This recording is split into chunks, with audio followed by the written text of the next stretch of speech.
Hello everyone, and welcome to the first lecture of the static course named Kinesiology of Musculo-skeletal System. Today we're going to discuss what kinesiology is by itself, and also we will take a look at the really basics and fundamental things that might be helpful in both your practice and our next lectures that are going to be more practical from the perspective of human body movements.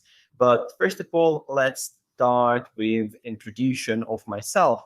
And so my name is Artem. I'm a musculoskeletal physiotherapist based in Riga, Latvia. And in my clinical practice, I see wide and diverse range of people. And so I work with both basic musculoskeletal and sports-related musculoskeletal conditions with particular interest in cyclic sports as running, cycling, rowing, and etc. I also done my master's related to the sports physiotherapy in Latvian Academy of Sports Education, and right now I'm also involved in both future physiotherapist education and traineeship in my clinical practice. So it's actually the information by myself. The information about kinesiology starts with the definition. So kinesiology by itself is a study of human body movements, and it's a multidisciplinary area that includes knowledge of how to improve athletic performance, how to prevent injuries, how to change daily activities, how to develop assistive technologies for people with disabilities. So it's basically a kind of guide to musculoskeletal system which focuses on anatomical and biomechanical interactions within the human body with some underlying physiology under it. And we usually start with the classification of movement. So basically, kinematic is the field of kinesiology that analyzes bodies from a movement perspective, usually without considering the forces that create them. And in general, kinematic distinguishes two types of movement, which are called translations and rotations.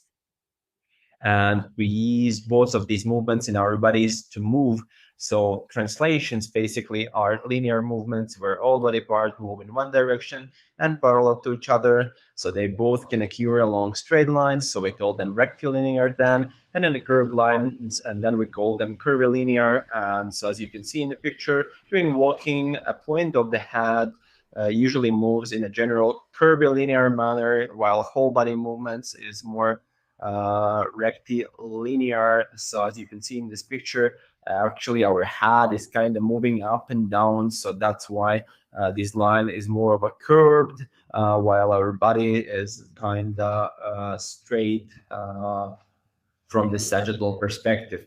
And all of the human body translations are enabled by muscle-driven extremity rotations. So rotations are movement in which the body or its part moves around the point, which we call axis of rotation. So generally, rotation, in contrast to translation, describes a motion in which an assumed rigid body part moves in a circular path around some pivot point. So as you can see here in both of the pictures, we have this pivot point at the picture named B. We can see a point that is located in the distal end of femur, and in a picture named D, we can see the same point located in the knee joint at the distal end of femur here as well. And the result of movement, all the points in the body simultaneously rotate at the same angular direction. They can rotate clockwise or counterclockwise across the same number of degrees. So basically, there are points in our joints that serves as a pivots to more segments around them. And as it's shown in both pictures, the ability to move our body up and down really is possible because of these rotations inside the joints. Another classification that we use in kinematics classifies movements as passive or active based on what type of force creates them. But we're going to talk about forces later on, so you will understand this classification later as well. So let's get into osteokinematics right now. And osteokinematics actually helps us to describe bone movements in relation to three movement planes. So we should understand what those planes are and what movements are possible, what osteokinematic movements are possible at those planes. So planes of motion are always defined from the anatomical position. So we have three planes named sagittal, frontal, and horizontal according to its position in space. And the sagittal plane usually runs parallel to the sagittal suture of the skull, dividing the body into right and left sections, as you can see in the pictures. So movements that can observe from this position are flexion and extension, dorsiflexion, plantar flexion of the foot, forward and backward bending, also named torsio, if talking about trunk.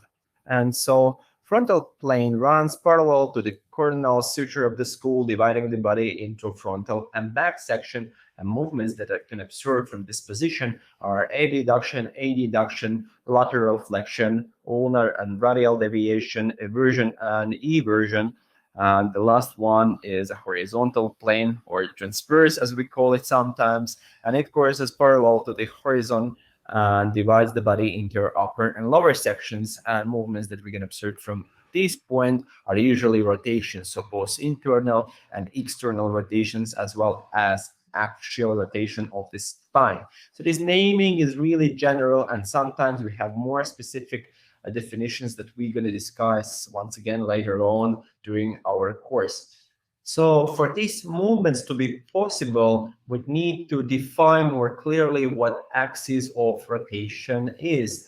And so any bone rotates around joints in a plane that is perpendicular to the axis of rotation. So actually to determine the axis, first of all, we need to determine the plane in which movement can occur. And that's why actually why we talking about them right after planes.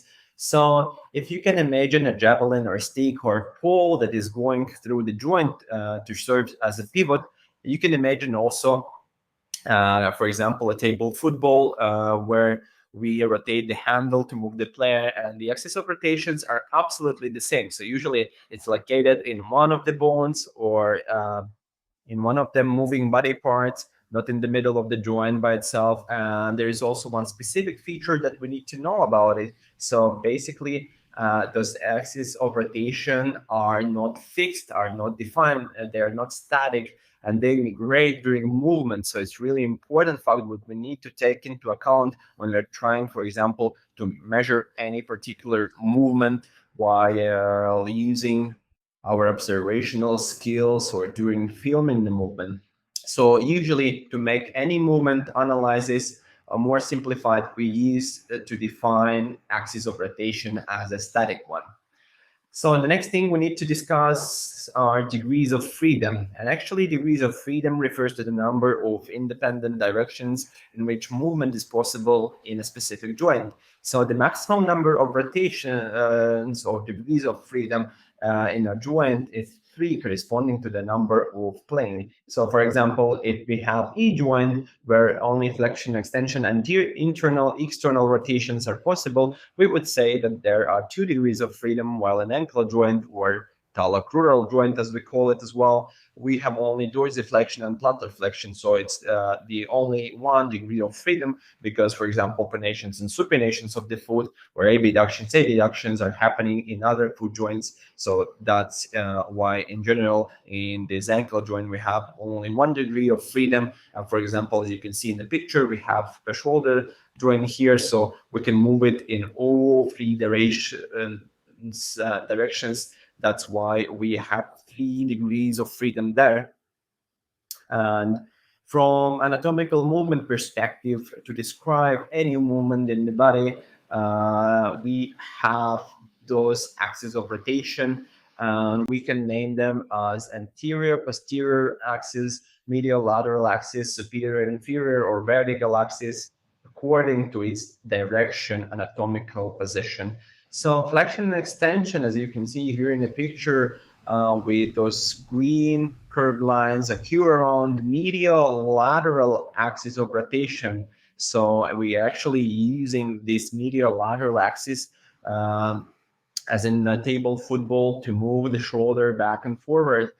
So abduction and adduction, so movement from the body, away from the body and close to it, is shown in purple curved line So it occurs around the anterior posterior axis of rotation, and those internal external rotations of the shoulder, which is also shown with blue curved lines, occur around vertical axis of rotation.